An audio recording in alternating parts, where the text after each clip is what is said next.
mensaje que necesito dar, de los que Dios te presiona para realizarlo, para darlo. Hoy vamos a estar hablando acerca de la felicidad de vivir ante Dios. Por lo cual te invito a abrir las escrituras en el libro de Apocalipsis, en el capítulo 7, los versículos 15 al 17. El propósito de este mensaje es provocarte la búsqueda del Señor, pero intensamente, anhelantemente, con hambre y sed por la presencia de Dios. Dice Apocalipsis capítulo 7, versículo 15: por esto están delante del trono de Dios y le sirven día y noche en su templo. Y el que está sentado sobre el trono extenderá su tabernáculo sobre ellos. Y ya no tendrán hambre ni sed, y el sol no caerá más sobre ellos, ni calor alguno, porque el Cordero que está en medio del trono los pastoreará, dice la palabra, y los guiará a fuentes de aguas de vida, y Dios enjugará toda lágrima de los ojos de ellos. Amén, bendito sea Dios. Cuando un hueso de nuestro cuerpo se encuentra fuera de lugar, nos produce mucho dolor, y aunque se trate de un hueso, solo una parte del cuerpo, y todo el resto del cuerpo esté funcionando perfectamente, la realidad es que por ese dolor de ese pequeño miembro, vamos a llamarlo así, el cuerpo se inutiliza, sus demás dones no funcionan o no pueden reaccionar de la forma correcta. Es como si todo el cuerpo se tuviera que enfocar en aquello que está lastimado. En mi caso me sucedió hace muchos años que corría carreras de 100 metros planos, y recuerdo que una ocasión en la salida, en el arranque, a la hora de dar el arrancón, un hueso del pie se me salió. Yo no sé cómo, ayer preguntaba cómo se llama ese hueso. ¿Cómo se llama el hueso de aquí? ¿Alguien sabe? Sabroso, vuelven a decir, no, ¿qué es sabroso? O sea, no, tiene un nombre, no sé cuál es, pero bueno, a la hora de dar ese salto o el arranque inicial, se me salió el hueso. Así, es literal, se salió de su lugar. No se quebró, no, los tendones no se rompieron, pero se salió de su lugar. Y el momento que salió, pues no puede seguir corriendo. Hay un dolor intenso en ese momento. A pesar de que el resto del cuerpo estuviera en funciones perfectas, pues esa parte ya inutiliza la carrera, ya no puedes continuar. Y tuve que detenerme, lógicamente. A partir de ahí me quedó una sensación, una lesión, de hecho, que si por la razón que fuera de pronto tengo que correr o hacer ejercicio y no he calentado. Ya ven que cuando uno es niño, tú calientas unos segundos para correr durante un maratón, ¿verdad? Ya cuando pasa el tiempo, tú tienes que calentar muchas horas para correr unos segundos. Bueno, pues ya ahora, si tengo que hacer un impulso rápido, de pronto me ha sucedido que ese hueso se sale. Y entonces, y ahora ya no batallo para ponerlo, nomás sacudo el pie y se acomoda. En serio, es algo raro ahí, ¿verdad? Total, con los años empiezan a salir los defectos y total, ¿verdad? Ya voy hacia el cuerpo glorificado. Así que Dios nos tenga compasión de nosotros, con aquel cuerpo esté mucho mejor que pero sé que sí. Pero bueno, en fin, cuando un hueso está fuera de lugar, el cuerpo entero se duele y no funciona correctamente. Esto es algo que todos lo hemos experimentado con una lesión, una herida, cualquier cosa que pase en nosotros de esa forma. Ahora, ¿por qué te menciono al respecto de esto? Bueno, así como tenemos que dedicarle atención a eso, así como esa parte nos puede afectar, la realidad es que detrás de de la vida que nosotros tenemos, nuestro enfoque hacia Dios, cuando se afecta esta parte, el resto de tu vida, todas las funciones van a afectarse. Y solemos pensar que tengo este problema o esto otro, pero el único problema detrás de todos nuestros problemas es nuestra falta de relación con Dios, solo que no lo sabemos. Y llegamos a pensar que se trata de que tengo un problema de trabajo, o tengo un problema de familia, o tengo no. El problema real de todo lo que inutiliza todo lo demás es que está fuera de propósito, fuera de lugar. Cuando tu hueso está fuera de lugar, todo no funciona. Cuando estás fuera del propósito de Dios, de la voluntad que Dios tiene para ti, todo se altera y ya no funcionamos. Ya empiezan a pasar síntomas, empiezan a suceder cosas. Todas las insatisfacciones de la vida no es otra cosa sino la necesidad que tenemos de Dios, pero en otros síntomas lo estamos viendo. Entonces, cuando aprendemos a ir a Dios y que fuimos creados para Él, todo empieza a ponerse en el cauce correcto, todo empieza a enderezarse, todo empieza a funcionar. Nuestro grave problema es que no tenemos la relación con Dios que deberíamos tener. Cuando solucionas ese punto, todos los demás empiezan a acomodarse, empiezan a funcionar. Y el pasaje que hoy vamos a meditar es un pasaje que, si bien es cierto que habla hacia el futuro en cuanto a su cumplimiento profético, sí puede aplicarse a nuestro presente. Toda la escritura tiene aplicaciones al presente, aunque tenga enfoques futuros. ¿Por qué? Porque es para vivirse aquí y ahora. Es maravilloso que fue escrita en el pasado para vivirse en el presente y se va a cumplir en el futuro. Así funciona la escritura. Y todo lo que lees, tú tienes que entender que tiene principios para esta vida y la venidera. Y hoy vamos a ponerle enfoque en la aplicación de nuestro presente. Lo primero que vemos aquí y de lo que queremos hablar es de la felicidad de vivir ante Dios, de vivir delante de Él. Dice el verso 15: por esto están delante del trono de Dios. Escucha bien, todos vivimos delante de algo o de alguien. Todos. Lo que ocupan nuestros pensamientos y nuestras emociones es aquello en lo cual, delante de lo cual vivimos. Aquello en lo que andamos pensando, lo que al despertar piensas, lo que antes de dormir piensas, lo que sientes durante el día. Delante de eso estás viviendo. Para ilustrarlo y comprenderlo mejor, solo medita un poco en aquellas cosas en las cuales te preocupas. Ejemplos simples pueden ser, esto es algo que hemos visto en consejería: una mujer se divorcia, se separa, y después de separarse le resulta que ya no quiere saber nada de él y por eso se divorcia, pero luego está al pendiente de dónde anda y qué hace y con quién sale y cómo se está portando, y entonces se da uno cuenta que la persona sigue, aunque en apariencia se divorció o en el papel se divorció, sigue viviendo delante de esa persona, porque si esa persona se porta bien o se porta mal, entonces la mujer se siente bien o se siente mal. Quiere decir que está viviendo delante de esa persona. Así le sucede a mucha gente. Podemos ilustrarlo en cuanto al trabajo, ¿verdad? Cuando a alguien en su trabajo le va bien o trae dinero en la bolsa. Si trae dinero en la bolsa se siente feliz, si no trae dinero en la bolsa se siente infeliz. Entonces es una persona que vive delante del dinero,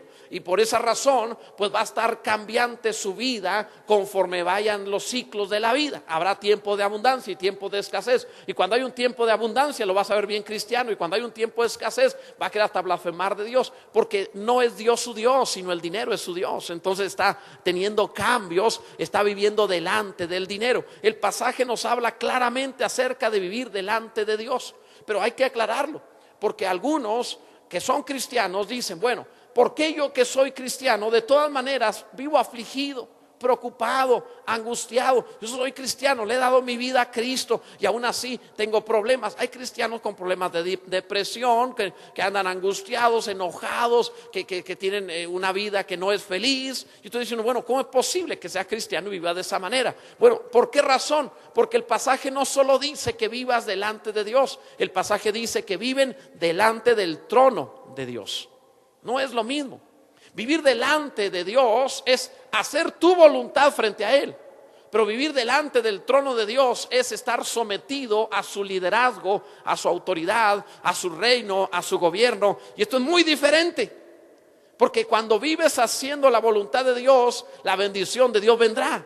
Cuando vives delante de Él, solamente haciendo tu voluntad, no va a ser lo mismo, va a haber problemas. ¿Qué dice el pasaje? Que tienes que vivir delante del trono de Dios. Vamos a ilustrarlo para comprenderlo mejor. Yo he visto a esos niños pequeños que hacen berrinches delante de sus papás. Cuando los papás no tienen el carácter o la enseñanza correcta para educar a su hijo y lo dejan hacer berrinches. ¿Han visto ustedes esos niños de 4 o 5 años que patalean y gritan y hacen berrinches, y la mamá o el papá se ponen a dialogar con él, a platicar? No, mira, mi hijo. Y el niño pataleando y gritando y diciendo no sé qué tanto, y el papá tratando de convencer al niño que ni lo escucha, de una manera irracional, ¿verdad? Dios bendiga a las mamás de antes, no batallaban tanto. Las mamás de antes no sabían de síndrome de atención dispersa, ni problemas de ningún tipo. Ellas sabían que si el niño hacía berrinche, rápido lo acomodamos y se le pasa, ¿verdad? Luego se compone.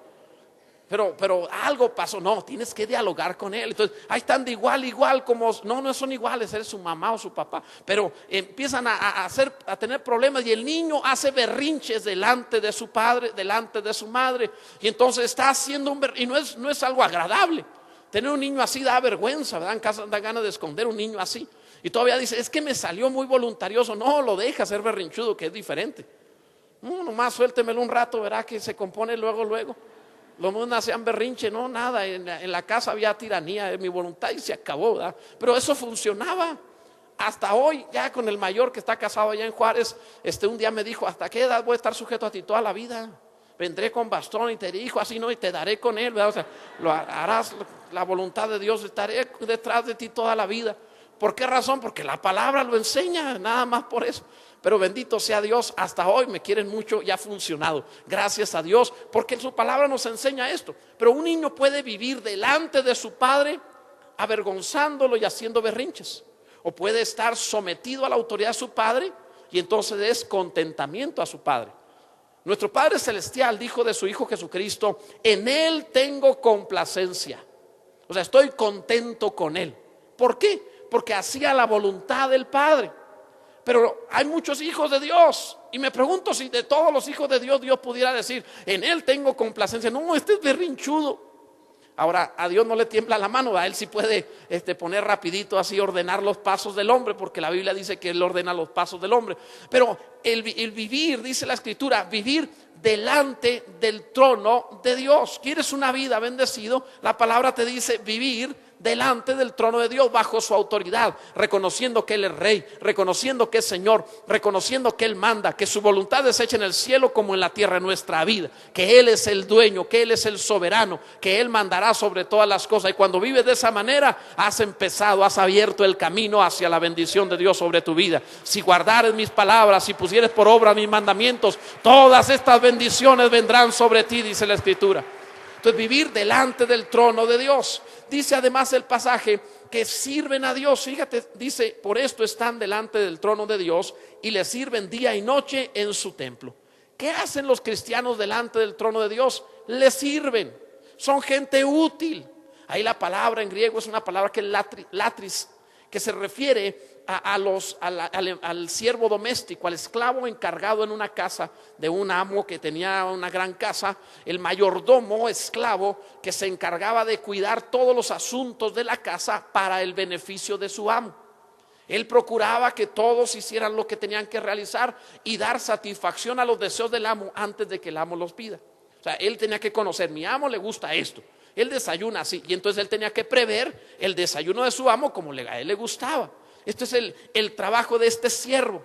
Como cuando Jesús dijo, bien, buen siervo fiel, en lo poco has sido fiel, sobre mucho te pondré. A esto se refería, esta clase de carácter, de personalidad, de servicio. Entonces, ¿qué hacen los cristianos que están delante del trono de Dios? Le sirven. Están pasando tiempo con Dios para conocerle y saber qué quiere, qué desea, y procuran darle a Dios lo que Él quiere. No es el clásico que se acerca para decir, Dios, quiero esto y esto. O sea, no es Santo Claus. O sea, se acercan a Dios diciendo, ¿qué deseas tú? ¿Qué puedo hacer para que tú estés satisfecho respecto de tus planes? ¿Puedo colaborar en algo? Entonces se involucran ellos en la voluntad de Dios para darle satisfacción a Dios. Imagínate miles de personas enfocadas a decirle a Dios, Señor, ¿cómo hacemos tu voluntad? ¿Qué deseas tú? ¿Sabes lo que puede suceder con un pueblo que se enfoca a hacer la voluntad de Dios? Seguramente algo maravilloso va a suceder y alguno debe decir amén. Entonces la idea es servirle a Él. Esta misma palabra también se traduce como ministrar, reunirnos para ministrar a Dios. Estos son los que están día y noche en su templo para ministrar a Dios. Le ministran, están sirviéndole, y además ¿dónde? En su casa. Dice que están en su templo, refiriéndose a su iglesia, a nosotros mismos. Son parte del cuerpo de Cristo, son parte de la casa de Dios. No es lo mismo decir voy a servir a Dios a mi manera. No, voy a servir a Dios donde Él desea que sea servido. Enfocarnos como iglesia todos hacia donde mismo, a servir al Señor. ¿No es maravilloso eso? ¿Cuándo lo deben hacer? Dice día y noche.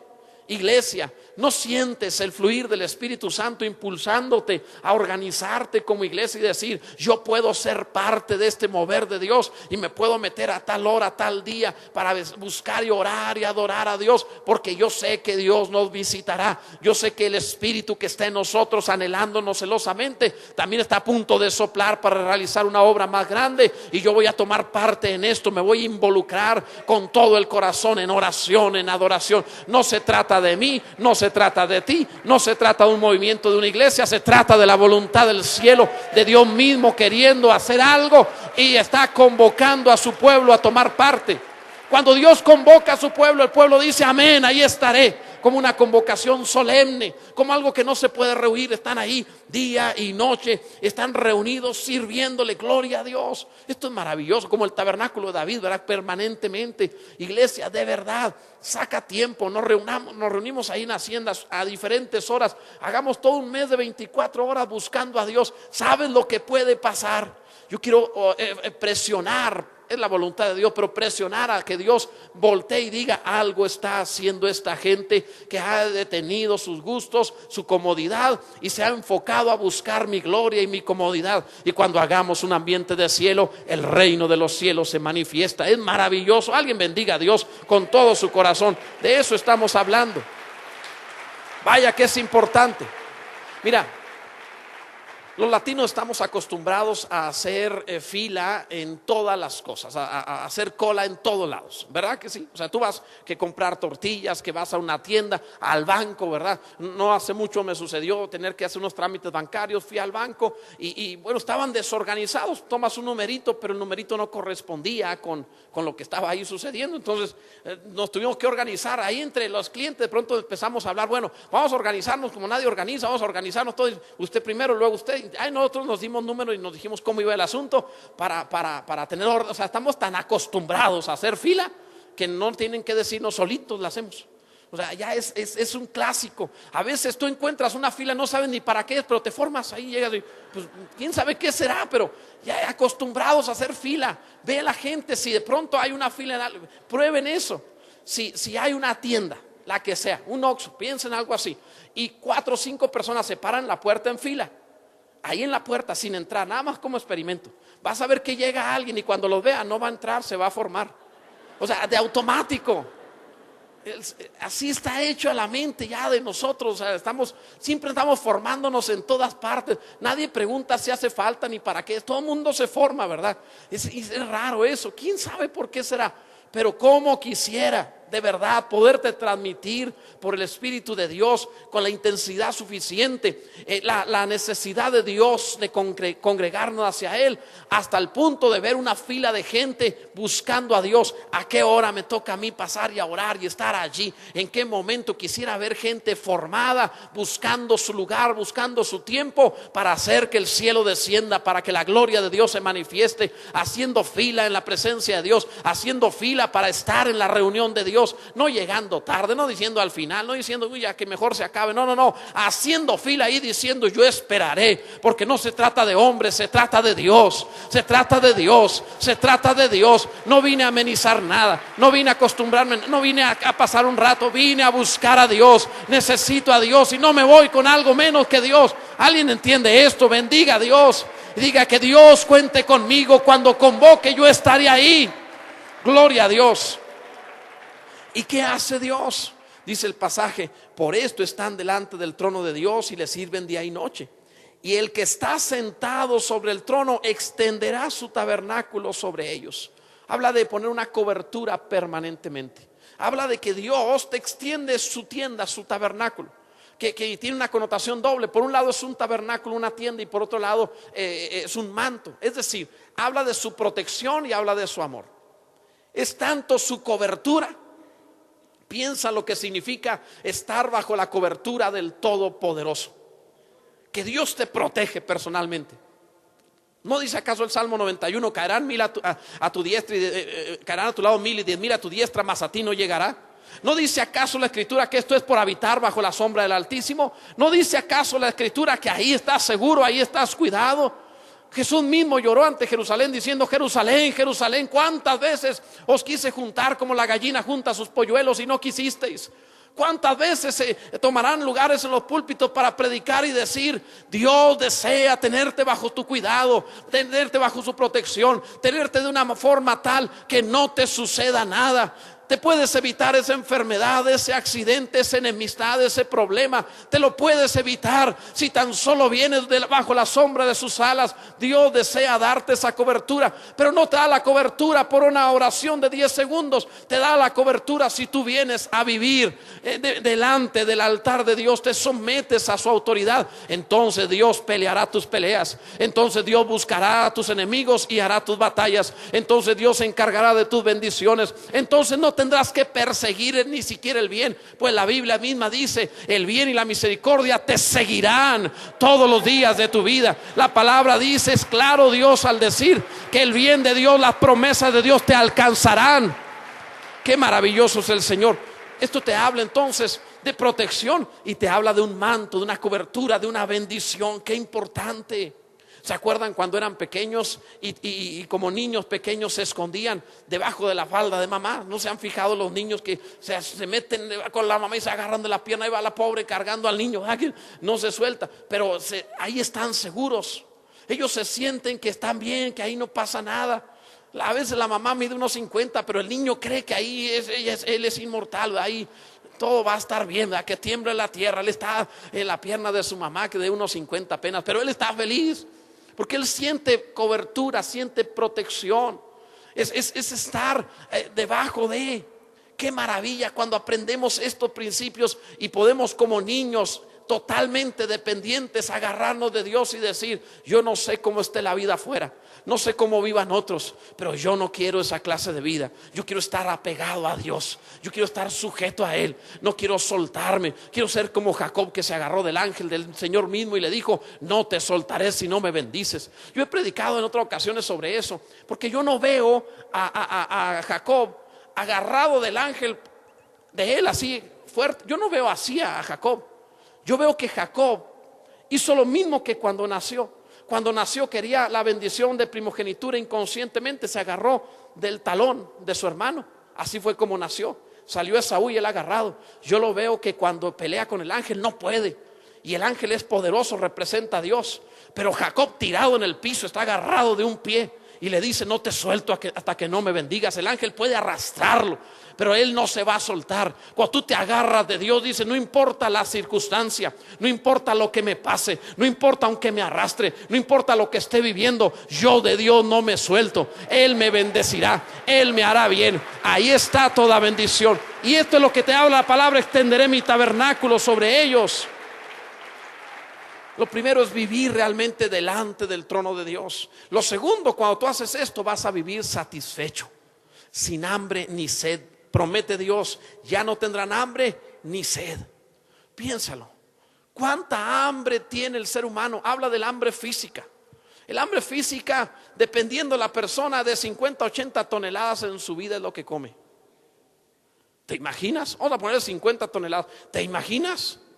Qué impresionante. O sea, este mundo aguanta. Vaya que se produce si cada uno de nosotros consume tanto en toda su vida. Qué impresionante. Entonces ve cuánta hambre tenemos. Comemos todo el tiempo. Si tan solo consideramos, lleva la familia, el papá le dice a sus hijos: vamos a comer en el buffet fulano de tal. Así que, ¿y qué dice la mamá? De inmediato le va a decir: nada más que no coman mucho en la mañana porque hay buffet en la tarde, acuérdense. No se hagan, ¿verdad? ¿Qué hacen eso? Dicen esas cosas. Y entonces ahí va, ahí lo llevan a todos. Y cuando están allá, hasta lo presionan al niño: coma más, porque hay buffet. O sea, usted coma más. No, mamá, ya no puedo que coma más. Le estoy diciendo: agarre más, ándele, sirvas. Y el pobre niño ya no puede, pero le dan. ¿Verá? ¿Sí o no? ¿Verá que son así? No digan que no, si hacen eso. Entonces ya ahí lo presiona que coma más. Y no importa que el pobre niño salga como tamalito, así que no pueden andar. Cuando ya están demasiado, ¿verdad? No importa cuánto. Llega la noche y el niño dice: tengo hambre. Otra vez. O sea, claro, le van a decir: ¿por qué no comieron lo suficiente? Pero no importa lo que coma, volverá a tener hambre.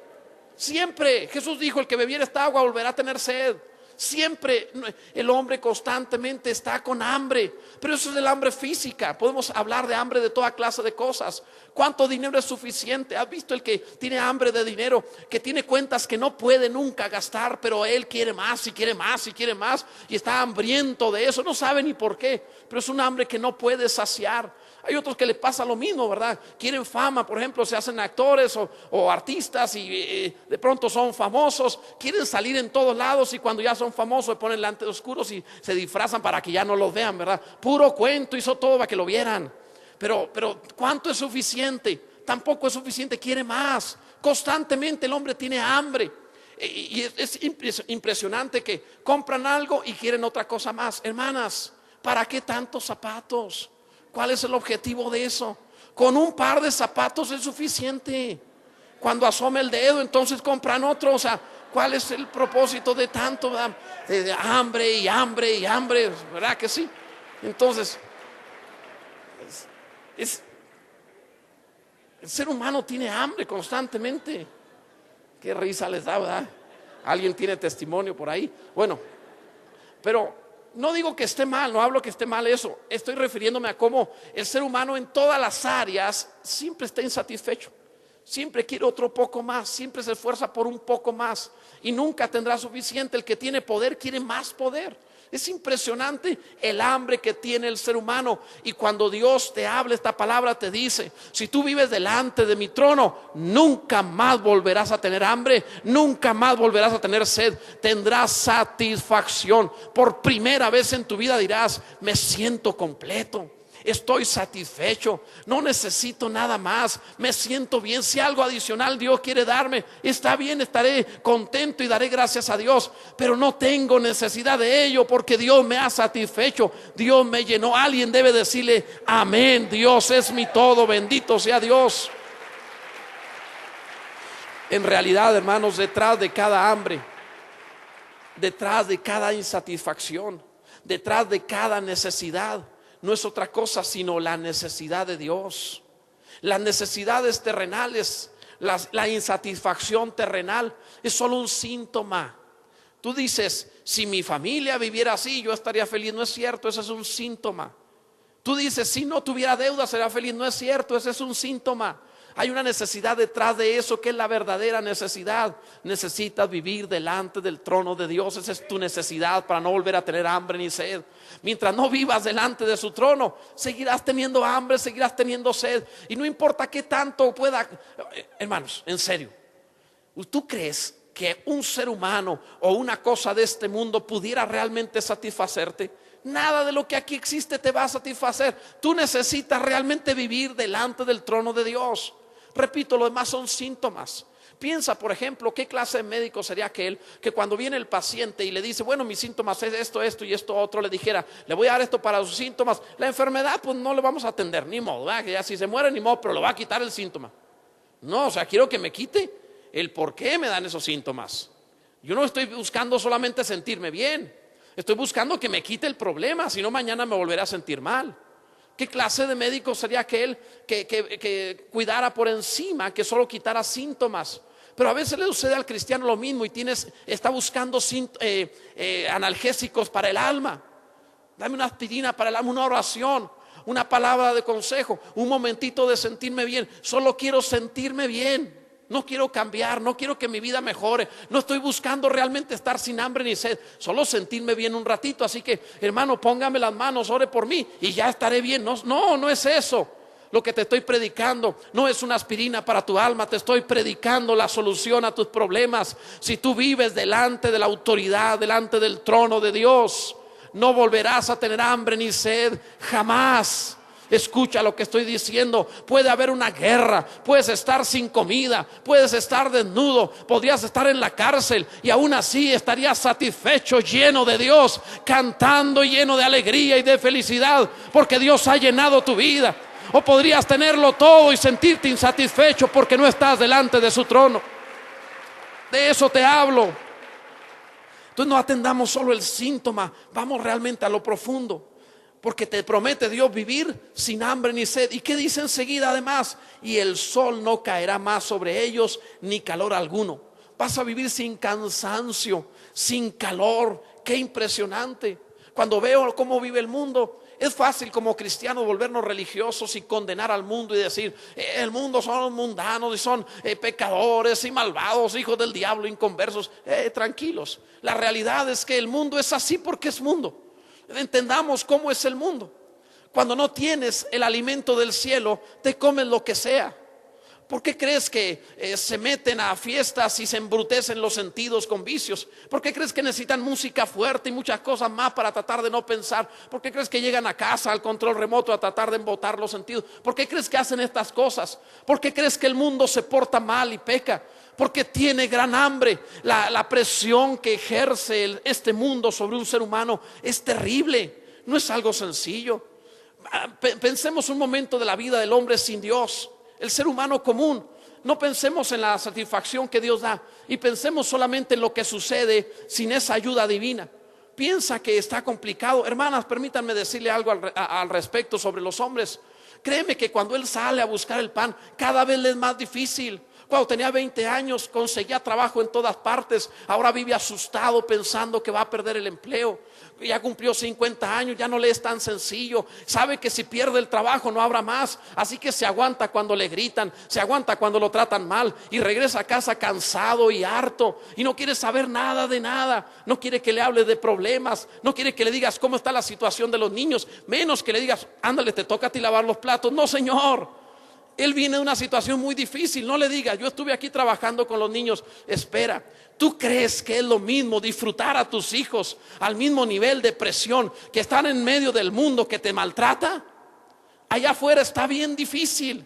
Y la gente llega a su casa esperando una sonrisa, esperando que le amen y que lo ayuden. Pero el mundo no lo encuentra porque el ama de casa está sin Dios. Así que cuando ve a su hijo crecer y que empieza a portarse mal y que llega a cierta hora y ella ve la hora y dice, no ha llegado mi hijo, ¿dónde andará? Y si anda en vicios y si me lo matan y si le pasa esto, también ella enloquece un poco y pelean todos contra todos. ¿Por qué se portan así? Luego se van a pecar y a hacer cosas malas, están tratando de desahogarse porque tienen el sol encima, porque están bajo la presión de este mundo. Dios dice, si vives delante de mi trono, nunca más volverás a tener el calor del sol sobre ti. Nunca más te volverás a sentir cansado ni pesado. ¿Alguien entiende esto? La gracia de Dios te invita a descansar y quitarte eso. Venid a mí los que estéis trabajados y cargados, yo os haré descansar. Solo así se puede lograr.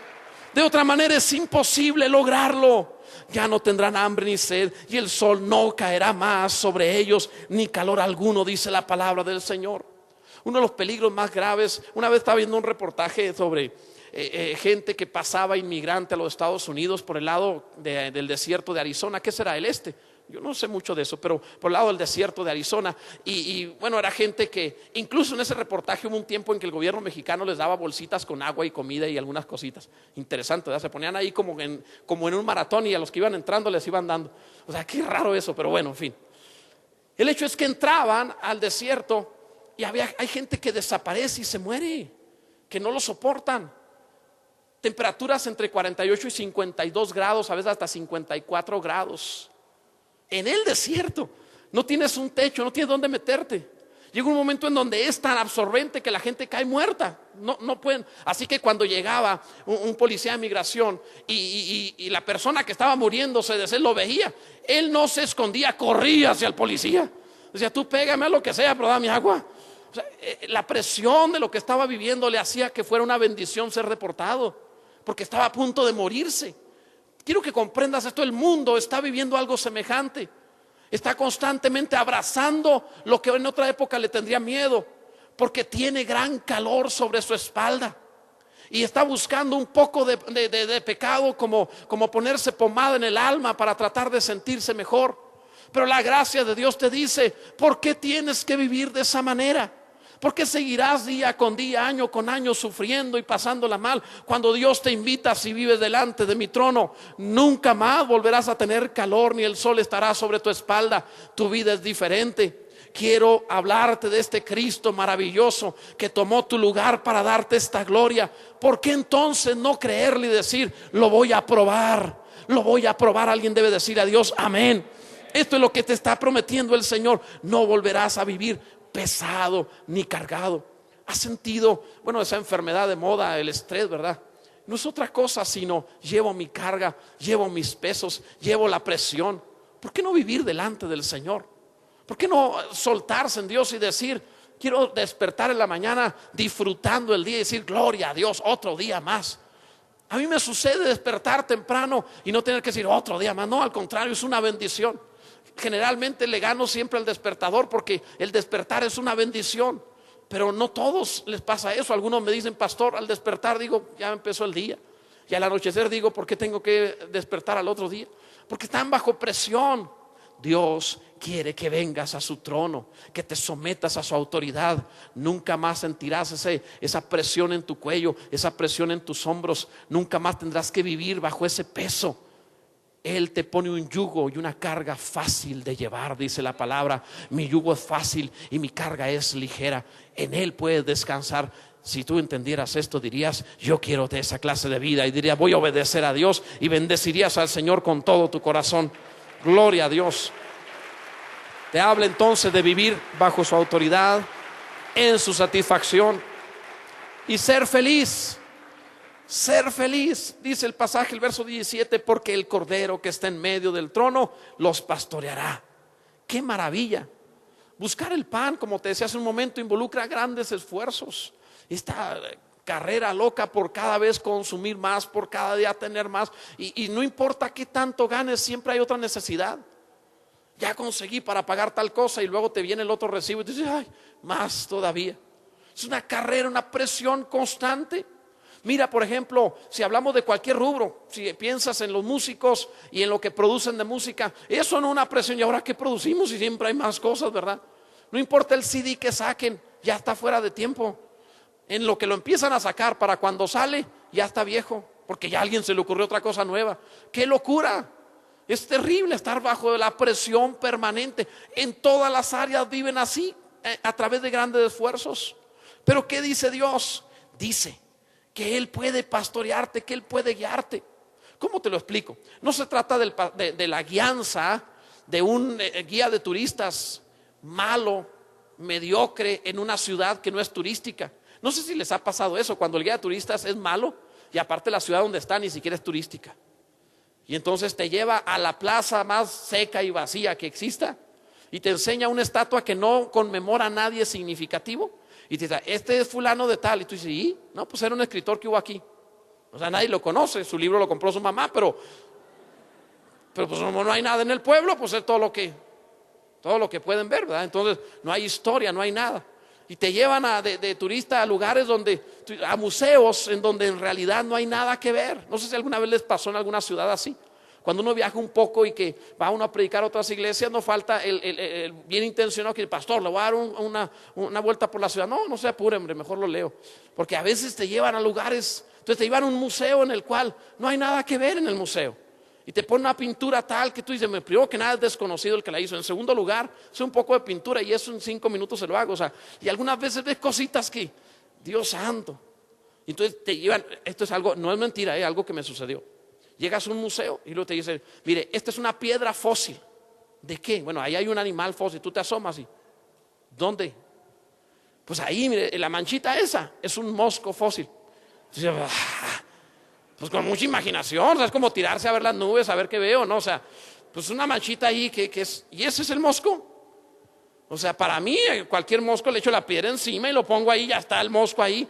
O sea, y eso era lo turístico. Entonces fuimos hasta no sé dónde, después de quién sabe qué tantos lugares, a ver una piedra que tenía un mosco ahí que no parecía mosco.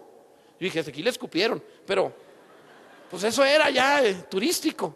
Entonces un mal guía, te llevan a nada. Te llevan a comer comidas típicas que a veces dices tú, Dios santo, Dios nos ayude, de acá comida típica. Un día me llevaron a comer unas cosas que eran riquísimas, era una maravilla de ahí el lugar. Pero yo dije, bueno, aquí no saben hacer tortillas porque en mi pueblo son tortillas, nomás que aquí las hacen chiquitas. Era todo. Eso es, bueno, son tortillas en mi tiempo. Ok, bueno, en fin, otra cosa. Pero, por cierto, tengo que decirles, ya comí mole. Los hermanos Castro son los culpables. Entre paréntesis, ¿pueden creer? Me invitaron a su casa y me dieron mole. No bromeo, Ustedes saben que me han oído acerca del mole. Esa cosa no es de Dios, pero me llevaron a su casa, me sentaron ahí y me dieron mole. Y lo peor, me gustó. Eso fue lo peor. No, el hermano lo hizo bien. Él hizo el reto de que yo iba a poder comer un mole que me gustara y dulce. Y sí, estaba rico, la verdad que sí. Pero es que el reto era el siguiente. la pastora no le gusta comer, nunca ha comido lengua en salsa verde, ¿verdad? Lengua de res. ¿Ustedes alguna vez alguien ha comido lengua? Pues todo el mundo cuando anda chismoso, pero ok. Entonces hicimos el reto que ella iba a comer lengua y yo iba a comer mole. Y le hicieron lengua a ella. ¿Verdad que yo terminé rápido sin problemas? Sin ningún lío. Ella sí batalló, ¿verdad? Son testigos de que le gané el reto. Ella sí batalló. Cerramos el paréntesis. Entonces cuando tienes un guía que no hay algo que te pueda enseñar, pues vas a andar de aquí para allá buscando algo. Pero Dios te dice: el Cordero te pastoreará. Nunca se extravía, nunca se pierde, nunca se daña. Él sabe a dónde llevarte. Esta es su promesa. Él te pastoreará. La promesa de Cristo, que Él te va. Oye, yo quiero que pienses sobre lo que esto significa. ¿Qué puedes necesitar que no pueda llevarte? ¿Qué puede haber en tu vida que Dios no pueda llevarte? El Cordero te pastoreará. ¿Te has perdido?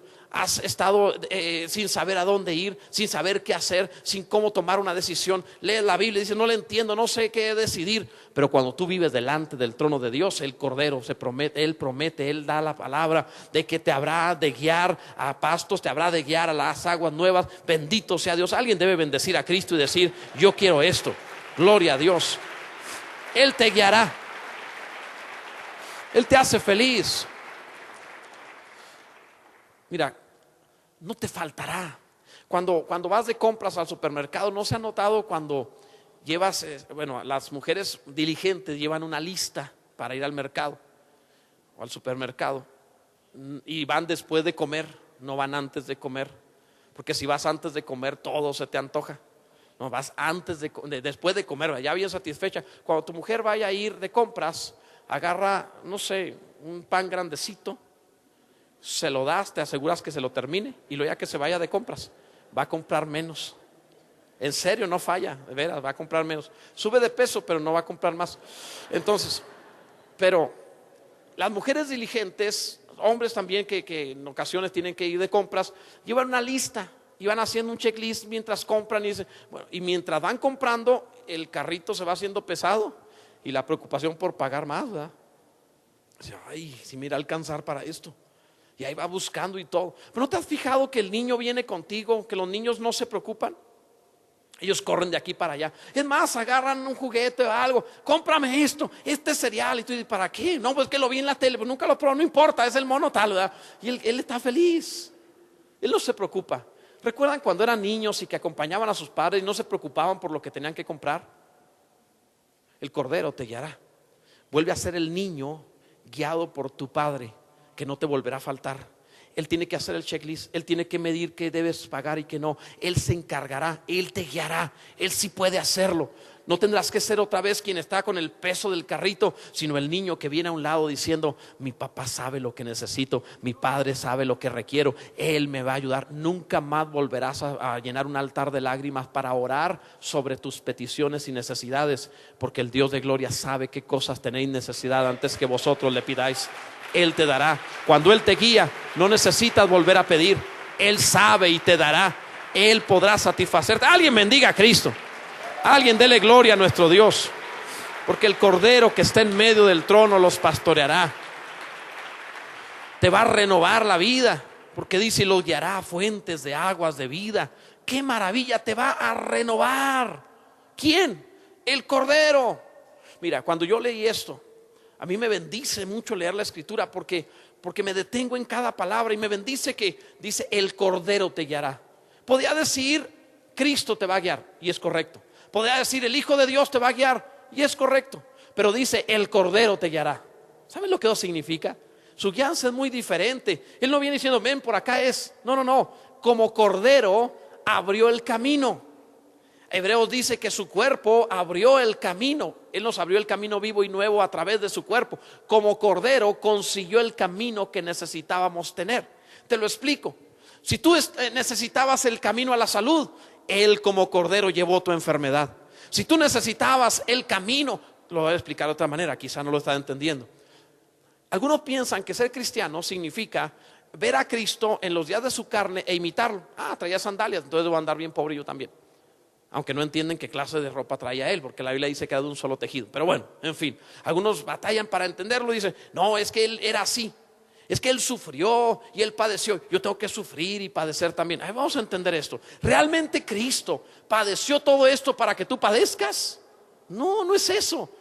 La palabra es clara al decir que Él llevó tu enfermedad para que tú no la lleves, que Él llevó tu pecado para que tú no lo lleves, que Él llevó tu maldición para que tú seas bendito, que Él llevó tu condenación para que tú seas salvo, que Él llevó tu pobreza para que tú seas rico. Eso dice la palabra de Dios. En todas las áreas Él llevó todo lo malo y negativo para que no lo lleves tú. El Cordero te guiará, dice la palabra. El Cordero te guiará. A eso se refiere la aplicación de la obra de Cristo sobre ti. Deberías adorar a Cristo mucho mejor. Vaya maravillas que ha hecho con nosotros. Bendito sea Dios. Él estuvo sin familia para que tú tengas familia. Él se separó del Padre para que tú no te separes jamás. Qué maravilloso es Dios. En la segunda carta a los Corintios, el capítulo 8, el verso 9 dice: porque ya conocéis la gracia de nuestro Señor Jesucristo, que por amor a vosotros se hizo pobre siendo rico, para que vosotros con su pobreza fueseis enriquecidos. Qué maravilla. Todo lo malo y negativo que había en tu vida, Él lo llevó para que no lo tengas que llevar tú. Bendito sea Dios. ¿Cómo tengo esto, pastor? Vive delante del trono de Dios. Sométete a obedecerle y verás lo que Dios es capaz de hacer. Bendito sea su nombre. Al nacer, nosotros nacemos con una voluntariedad, con unas ganas de vivir, con unas ganas de superar obstáculos. El bebé, les he platicado de esto. A mí me sorprenden los bebés, porque está en la cuna y el bebé se sube al barandalito y brinca. El equivalente a mi persona, considerando que el bebito tiene unos 60 centímetros, me sorprende que ese bebito pueda saltar esa altura, porque es como si yo de 3 metros me lanzara de cabeza. Y han visto, el niño se va de cabeza. Pues si la cabeza es una tercera parte de todo el cuerpo, es la cabeza nomás. O sea, traduciendo, un adulto tener la cabeza desde aquí hasta aquí. Entonces, imagina esto. Cuando se va, pues el punto de equilibrio y de peso es la cabeza más que el cuerpo. Al momento de brincar, no que pie ni que nada, de cabeza, y cae y ve cómo se le tuerce el cuellito. Nosotros nos matábamos por eso, con eso. Se le tuerce y cae y llora, y a veces le sale sangre, un chipote quizá, pero si lo levantas, lo curas y lo subes, ¿qué crees que va a hacer? Ahí va otra vez y otra vez y otra vez. Lo mismo pasa cuando empieza a caminar. Se va de lado, no sabe, y se cae, se golpea. Llega un momento en donde tiene la estatura perfecta para la mesa, para darse en la cabeza en la mera mesa, en la esquina. ¿Lo han visto? Tiene todo el pasillo, está libre, todo esto, y allá está la mesa. Pero él se viene yendo de lado, quién sabe por qué, hasta que su cabeza tiene que dar allí en la esquina. De puro milagro, no llegamos tontos a esta edad. Fue la pura bendición de Dios. O sea, pero ellos siguen venciendo obstáculos y caminan y corren. Todo es una aventura. Comer es una aventura. No controlan mucho y meten la mano, y al principio no le dan a la boca, los ojos, a todos lados, las orejas. O sea, no saben, no tienen control, pero lo siguen intentando, no se rinden. Si yo viera un adulto que está tratando de comer y se embarra las orejas, le daría vergüenza y no lo haría más, pero los niños lo siguen haciendo. Ellos, cuando niños, nacimos para superar obstáculos, nacimos para vencer obstáculos, pero la vida nos va golpeando. Y las cicatrices que curaban de bebé y que no dejaban huella, de pronto cualquier rasponcito te deja una marca, una cicatriz terrible. ¿Recuerdan? Todos tenemos cosas así, que de niño se te borraban las cicatrices. Ya de adulto, ya eres un adulto, vas un rozoncito en la pata de la cama, ¿verdad? Que también es otra cosa que no entiendo, ¿verdad? Deben inventar, o sea, ¿por qué no hacer camas que tengan las patas adentro? ¿Por qué tienen que estar en la orilla? Porque no importa cuánto vivamos en la misma casa, siempre nos vamos a pegar en el dedo gordo, en esa pata, ¿verdad? No sé por qué pasa eso. Les ha sucedido, ¿verdad? Se supone que deberíamos andar con los ojos cerrados en nuestra propia recámara sin pegarnos, porque ahí hemos estado mucho tiempo, pero nos volvemos a dar. Y ya no es como cuando éramos niños. Cuando eras niño te golpeabas y llorabas poquito y seguías, no te pasó nada. Pero de adulto un rozoncito y la uña enterrada. Ya traes problemas. Rengueas todo el día. Y ahora es increíble, nos volvemos lentos. De niño corrías, te pegabas más y corrías todo el día. De adultos empezamos a ser lentos, a ser temerosos con los escalones, ¿verdad? Empezamos a ver escaleras que no tienen dónde agarrarse y ya no las subimos. nos volvemos temerosos porque nos hemos golpeado mucho, nos hemos caído mucho. Además, se han fijado que conforme avanzan los años, cuando nos caemos como en cámara lenta. Tú vas pensando en la caída, tienes reflexión durante la caída, en lo que vas dando vueltas, tú vas pensando, porque ni siquiera nos podemos caer con gracia. No nos podemos ir rápido, tenemos que irnos despacio tipo panda, ¿verdad? O sea, porque hemos perdido gracia para eso. El niño pequeño presumía sus carritos, tenía colección de carritos y de juguetes y decía, tenía esto y esto, un montón de juguetes y cartitas y cosas, era su colección. De adultos tienes una colección de medicinas, de la caja de esto y la de esto y la de esto y la no sé qué. O sea, conforme avanza el tiempo, no se hagan, así sucede.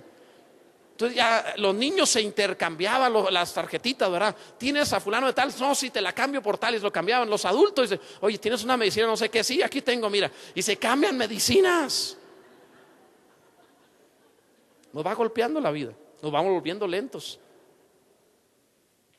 Pero aunque este cuerpo exterior se va desgastando, el interior se va renovando.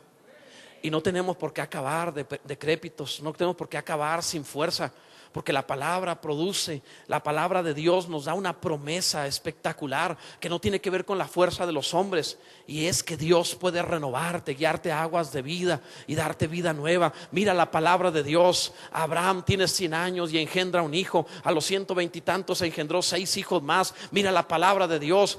Cuando parecía que se había retirado para morir Moisés, Dios lo llama a los 80 años para guiar a su pueblo y conquistar. Es maravilloso que vive 120 años, y antes de morir Dios no le dijo, tengamos un funeral para Moisés y que no se canse, que no camine, hagámosle una rampita para que no batalle mucho. No, la palabra de Dios le dice, Dios le habló a Moisés a los 120 años y le dijo, Moisés, sube al monte porque deseo hablar contigo. Y Moisés fue hasta el monte porque su fuerza no se fue, porque jamás se debilitó, porque no perdió la luz de sus ojos. Esto es maravilloso, estaba renovado constantemente porque vivía frente al altar, frente al trono de Dios. Esto es maravilloso. Ve la Biblia, Caleb, Josué tenían 85 años y andaban matando gigantes y decían, esa es la tierra que Dios me prometió cuando era joven y yo voy a tomarla porque Dios sigue con nosotros y sigo tan fuerte como cuando tenía 40 años.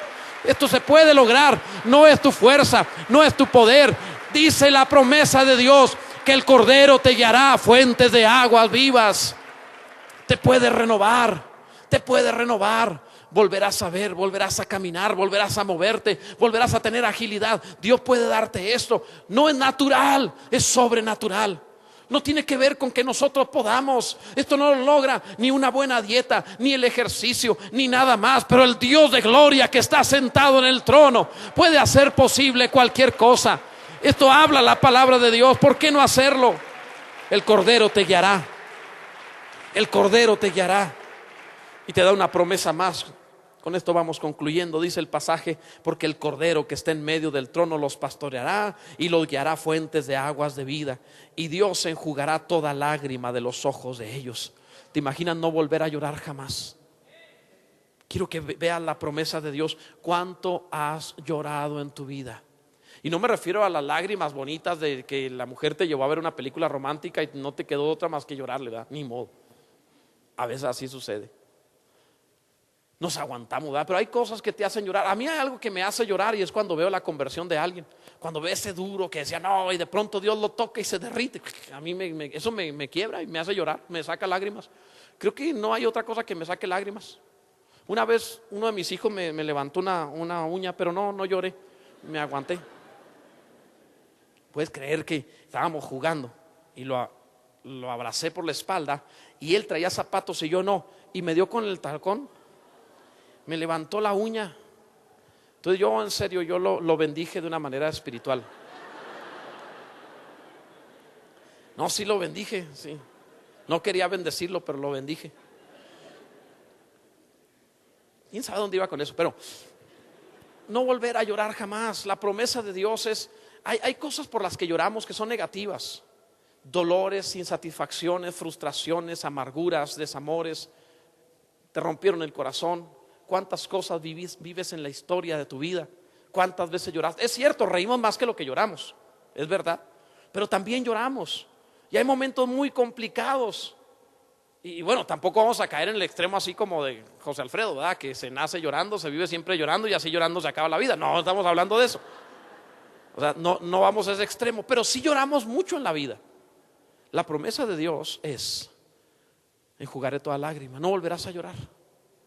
Es decir, la lágrima negativa, la del dolor, la de la amargura, no volverás a llorar, serás feliz. Y aun si tuvieras que llorar en algo, Dios será tu consuelo. Es la promesa que da, que Dios enjugará toda lágrima. O sea, en serio, nunca más lágrimas, nunca más. Nunca más. Ve la promesa de Dios y vivo delante de su trono. Nunca más lágrimas. Yo sí quiero esa clase de vida. Quiero vivir así delante de Dios. Nunca más otra lágrima. Quiero ver a Dios con un pañuelo enjugando mis lágrimas y cuidándome. Eso es la promesa de Dios. Dice, mira cómo habla el Señor. 2 Corintios 1 verso 3. Bendito sea el Dios y Padre de nuestro Señor Jesucristo. Me gusta cómo usa una palabra aquí: Padre de misericordias y Dios de toda consolación, el cual nos consuela. Mira cómo repite esto: en todas nuestras tribulaciones, para que podamos también nosotros consolar a los que están en cualquier tribulación, en medio de la consolación con que nosotros somos consolados por Dios. ¿Cuántas veces lo usa? Como diciendo, no vuelves a llorar, Dios te consuela. El mismo escritor dice en el capítulo 7 verso 4: mucha franqueza tengo con vosotros, mucho me glorío con respecto de vosotros, lleno estoy de consolación, sobreabundo de gozo en todas nuestras tribulaciones. Que puedas tener gozo en todo tiempo. Esta es la vida que Dios promete: gozo en todo tiempo, gozo que sobrepasa todo entendimiento, gozo que sobrepase los momentos difíciles. Que cuando otros digan en el funeral: ¿por qué no estás triste, llorando, deprimido?, tú digas: porque el gozo de Dios es mi fortaleza, porque Dios me da fuerza, porque el Señor ha alegrado mi vida, no me ha frustrado. Gloria a Dios. Dios te ha consolado.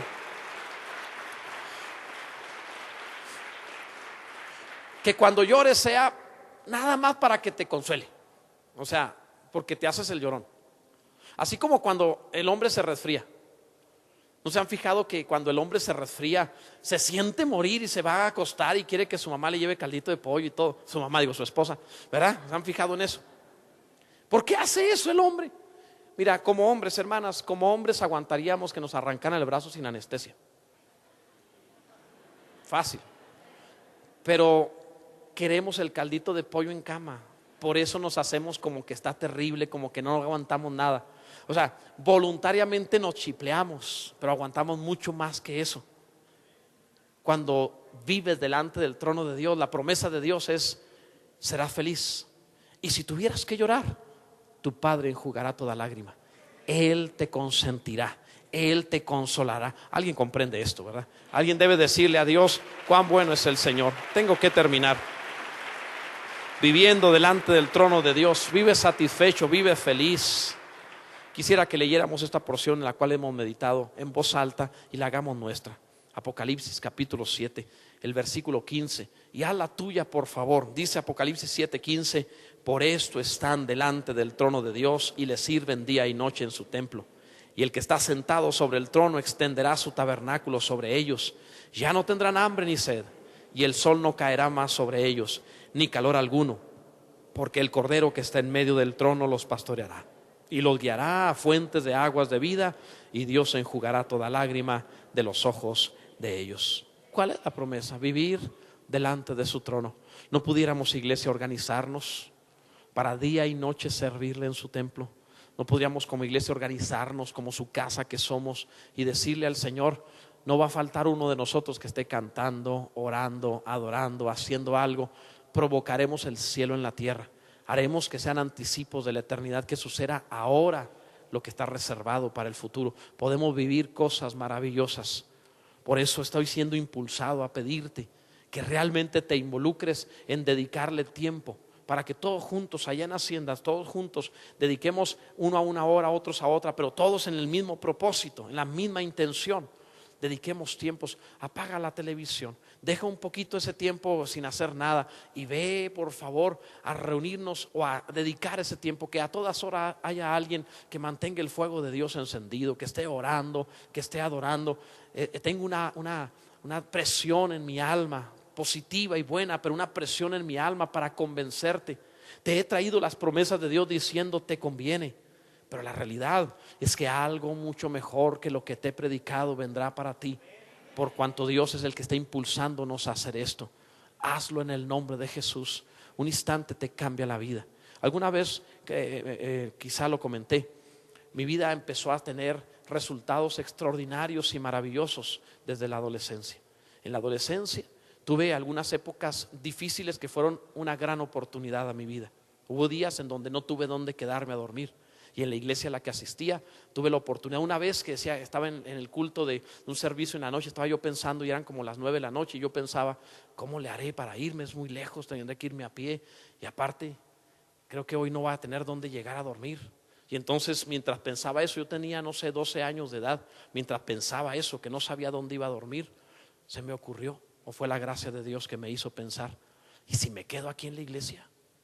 Total, está calientito, ni quien se entere. Y entonces ahí tenían bancas y me metí debajo de una banca a los 12 años, hombre, si ahorita me meto donde sea a los 12 años más. Entonces me metí debajo de una banca donde no había gente y me quedé allí. Apagaron luces, cerraron y se fueron, y yo me quedé allí. Total, ahí podía quedarme a dormir, estaba calientito. Y entonces en la noche desperté, y cuando desperté pensé, si ya estoy aquí en la iglesia, ¿por qué no cantar? ¿Por qué no orar? ¿Por qué no pasar un tiempo, una noche con mi Dios? Tenía 12 años y comencé a cantar y empecé a adorar al Señor, y empezó la presencia de Dios a sentirse de tal forma que tocó mi corazón, tocó mi vida. Me impactó de tal manera que pensé, esto es diferente, esto es otra cosa. Ni en un culto lo he sentido, le había dado el extra. Y entonces me impactó tanto que empecé a pedir permiso. Pastor, ¿me deja quedarme aquí? ¿Qué quiere hacer? Voy a estar orando nada más. Sí, quédate ahí. Y empecé a quedarme otras noches a buscar a Dios, cuando todos se iban, o en la tarde, cuando no había nadie, a buscar a Dios. Esos tiempos, ahí comenzó todo, ahí sucedió todo. Ahí llegó la llenura del Espíritu Santo, ahí llegaron los dones espirituales, ahí comenzamos a tener un fuego para predicar la palabra, ahí empezó a venir el entendimiento de las Escrituras, porque algo sucedía al abrir la Biblia, se volvía clara, fácil, entendible. Ahí empezó a suceder todo lo que hoy podemos tener. No sucedió cuando compramos este lugar, no, todo esto empezó a suceder allá, cuando un niño se quedó a solas con Dios. Y allá en aquel tiempo, ahí Dios cautivó mi corazón. ¿Cómo te digo que si lo hacemos todos juntos, te cambia la historia de tu vida? Soy producto de un segundo matrimonio. Nací fuera de matrimonio por algo totalmente ilegítimo de mis padres, por pecado incluso, podría llamarlo así. Además de eso, me quedo solo en la adolescencia. No te probé drogas, ni hablé malas palabras, ni tampoco licor. No sé qué sepa una copa de licor, porque la gracia de Dios me encontró una noche en un lugar. Quiero que sepas que te cambia la historia de tu vida. Yo no estaría viviendo esta historia, sería otra clase de vida, si no hubiera sido porque ese día la gracia de Dios me alcanzó. ¿Sabes lo que puede pasarte si la gracia de Dios te alcanza? ¿Sabes lo que puede suceder? Vas a cambiar tu historia. Eso es lo que te estoy predicando. Te estoy invitando para que todos, a la hora que puedas, en la mañana, en la tarde, en la noche, vayas allá a Haciendas. Estará abierto siempre, siempre está abierto. Por eso mantengo los templos abiertos siempre, porque a mí me tocó cuando todos se fueron. No sea que alguno venga a deshoras y la gracia de Dios lo alcance. Irás para allá a la hora que puedas, te organizarás en el departamento, como sea, y estarás allí. Y cuando Dios decida buscar a alguien más, te alcanzará, te tocará. Estarás donde Dios está buscando a alguien. Cuando Dios decida derramar su gracia, tú estarás allí. ¿Qué sabes lo que puede pasar? ¿Qué sabes lo que puede suceder? Cierra tus ojos. Si gustas ponerte en pie, harás bien. Pero es una buena oportunidad, es un buen momento. Quisiera que hicieras el compromiso. Si alguien decidiera con un servidor hacer esto, porque yo lo haré este mes, estaré buscando todos los días, me presentaré ahí todos los días a diferentes horas, pero estaré ahí todos los días este mes buscando un tiempo a solas con el Señor. No daré consejería si me ves allí, no atenderé consejería, estaré allí buscando al Señor. Pero en la oficina te atenderé en consejería, pero allá estaré buscando a Dios, nada más. Porque la misma hambre que yo, el deseo de Dios que tenía en aquella época, ahora es mucho mejor. Pero si alguno quisiera tomar parte en esa búsqueda de esa relación con el Señor, por favor, haz un compromiso conmigo, levantando tu mano derecha, y hagamos un pacto, una oración, donde le haremos un compromiso a Dios y le diremos que nosotros tomaremos parte en esa búsqueda. Levanta tu mano derecha si así lo decides comprometerte, y cumplirás. Y dile a Dios: yo tomaré parte en la búsqueda que tu pueblo hace de tu presencia. Tú estás motivándonos a buscarte.